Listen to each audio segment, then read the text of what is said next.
take a little left turn here with a segment called Facts of Your Friends. We're going to talk about.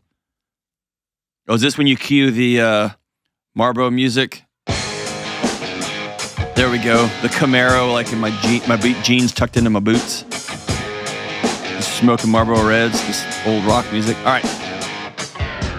So we're going to talk about the election is upon us. It's almost here. We're getting close. It's getting dramatic. And there's screaming and yelling and all the stuff. So I keep getting calls and letters and direct messages about dealing with election anxiety. Wrote a blog about it, and we'll link to it in the show notes. But I want to run through a couple of things that you can do right this second to help alleviate the election anxiety. And by the way, if you got kids in the house and you're walking around electric, they are going to be electric. If you're a hyper anxious mess, they are going to manifest some sort of hyper anxious mess. So one of the greatest gifts you can give your kids is not to say everything's okay, because it might not be all okay, and not to bury your head in the sand, but to head directly into this discomfort, into the anxiousness, and control what you can control and move on. So here's a couple of tips. I'm not going to go through all of them. You can read the whole blog, but I'm going to give you a couple of them, okay? Here is number one. If you are feeling stressed about the upcoming election, you've got some election anxiety. Number one, turn off the news. Turn it off. Turn it off.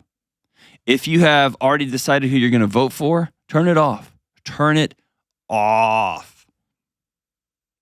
Stop following social media accounts that all they do is get on and go, can you believe? Stop. Unfollow them. Unfollow them. Pick it right back up the day after the election if that's your drama, if that's your addiction. But turn it off. Okay? Stop pouring gasoline on a burning fire. Number two, if you honestly, with integrity, can say, I don't know who I'm going to vote for. I don't. There are some websites, and I'm not going to get into the middle of them, but there are some websites that you can go to actually dig in and say, okay, what are the issues here? What are the ones I care about? And let's go and see which ones I care about, and I'm going to start making some informed decisions. But I want you to consume media, if you have to, with an intent on making a decision, not just passively consuming it. What does that mean? I'll say it like this. When it comes to eating junk food, I have no problem with somebody parking the wagon, climbing off the wagon, and rolling around in the mud for a while, because that's done with intentionality.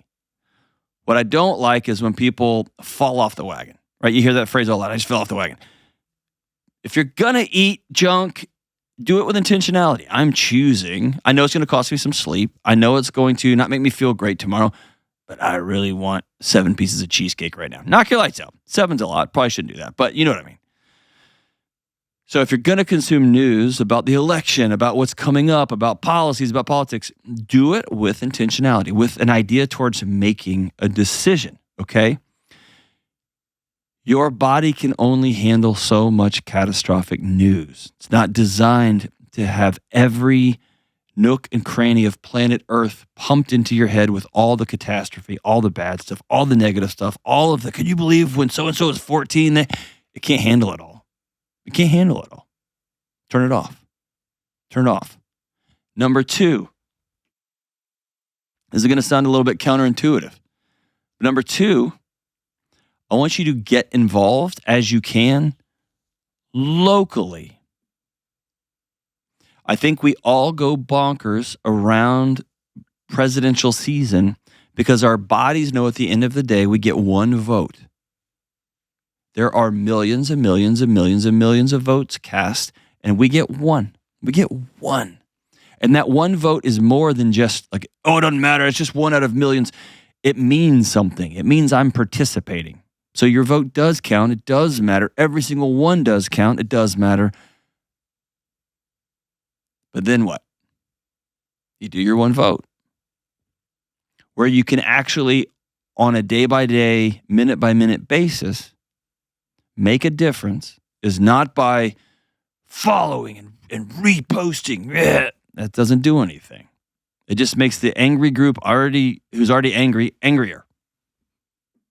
And yes, I'm talking to you, Facebook warriors and Instagram warriors. People who just mainline news. Stop. What you can do is get involved locally. Run for school board. Take the school board people out for lunch and say, I want to get to meet you. Go get involved as a local representative. Go knock on doors. Go get involved locally. Do something locally in your neighborhood. As my buddy Andy Gullahorn says, love local. If everybody begins to love local, national stuff changes. So do something, start a recycling program. You want to do something that's super easy? Take your kids for a walk after dinner. Take your spouse for a walk after dinner. If you're just you go by yourself. Take your dog for a walk. Just you go for a walk. And take a trash sack. Pick up trash as you walk. That's it. Get involved locally. And it does a couple of things. Number one, you actually see something different because of your intervention. You feel it. You experience it. There was trash outside. There is no longer trash outside. I made this place a little more beautiful. Mow your neighbor's lawn, your elderly neighbor. Just go mow their lawn for free. Just go mow it. Trim it, the whole thing. Go do a thing that makes the world a little bit better. If you don't want to get involved locally with politics, go to the Waffle House, order breakfast, and tip insanely. Be generous. But when we sit and stew and spin and spin and spin and spin and spin, our minds just start deconstructing. They start creating narratives, and then our bodies can't tell the difference between a real war and an imagined war, and it just starts the chemical process. We're in war. Don't do that. Choose to head right into the election anxiety and go make the world around you a little bit better place. And here's the third thing. I'll give you this third little note here. And this is going to be the contentious one. Actually, probably all this is contentious. There are people who's already turned this thing off because they don't want to hear it. Here's the third one. Set an example for those around you. Let somebody cut in line in front of you. In the school line, when you're picking up your kids, let somebody get in front of you. Just exhale. When somebody's tailgating you and when you're going down the highway and they're all up in your business, just change lanes and let them by. If there's only one pair of shoes at the store and there's a kid let the kid have the shoes. If the service is really rough because the place doesn't have enough staff, just breathe, smile. Talk to the person in line next to you instead of just hopping on your phone. Be the change you want to see in the world, as the great Gandhi said. And you can also set an example when you vote. Your kids are watching you. And if you're yelling at the TV, if you're telling them how stupid or dumb or evil somebody is, they take that with them in their nervous system. Talk thoughtfully about each candidate with your kid. I broke one of my own rules during the last election. I brought my son into the polling booth with me. I said, I want you to watch me vote. I want you to see who I'm voting for. I wanted him to experience it with me. I was setting an example. That's different than screaming and yelling and So those are three things you can do right now. Turn off the noise. Turn it off. Off the poison. The first step in being well is to stop drinking poison. Turn the news off. Unfollow the social media accounts if you've already made up your mind. The second thing is go get involved and love locally. Make the place around your place a little bit better. And the third, set an example for those around you. This is you acting, moving forward, not just being a passive recipient and a passive complainer. The last thing I'll tell you is you got to vote. You got to vote. Too many people died so that you could do this thing. And I don't care if you think it matters or not, it does. And a whole bunch of people died for that right. You got to play. You got to play. You got to play. We all have a shared responsibility here. We got to play. And then regardless of the outcome, We can spend the next 4 years complaining, fighting, and screaming, or we can get on about making this place a better place. We got a lot of problems we got to overcome. We got to do that together. So that's just a few. I think there's 8 total ways to deal with the election anxiety. That's a few of them. Listen, I don't shy away from hard topics on this show, and I'm not going to shy away from this one. This is a contentious election. It's wild.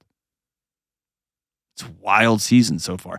It's so wild that I record these shows 3 weeks or so, 4 weeks out, and I don't even know if what will happen in the next 4 weeks, next 3 weeks between when I'm recording this and when the show comes out.